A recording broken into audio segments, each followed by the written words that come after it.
Bulutta, hem zat bulutta mana. Şunu işe dilsen oldu.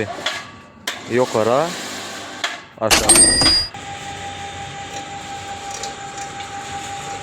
6 metre yukarılığa kalyan yani iskalamız toq nemlikli görünüşte seredine tayin oldu şu an ne olanlar şu 500 kilo yük muzem götürüyor 6 metrim deyikli kalyan seredin hazır video düzüklemedik boldular şunu gör gözəldik size video çek ötüyor seredine hiç il kesmez adetmen her şunu ştayda size gör gözəldiydik ne 6 metrlik var 3 metrlik var, biram 9 metrlik vardır şulan beyikligi galyanları.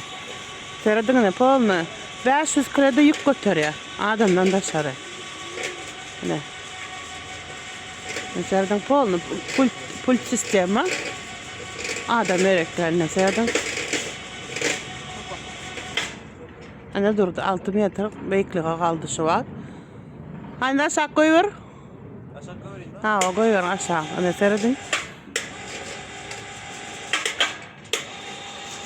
Ne hormatly arkadaşlar, seredin aşağı kayıttınız var. Hani oğlanlar. Hani pultülen işte ya.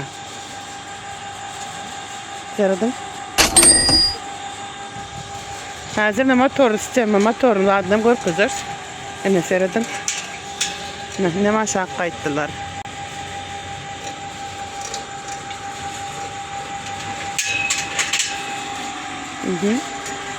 Ne adam duran yere, ayak duran yerlere mesmur yağlı. Yani yükünüzü alıp ne de motorun görküzeyine saklı seredim. Mana motorun yerleşen yeri dayo motorlardan bir otuyor mana.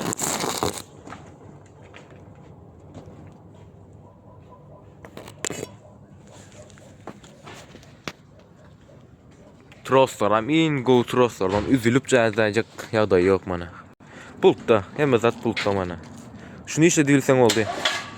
Yukarı, aşağı.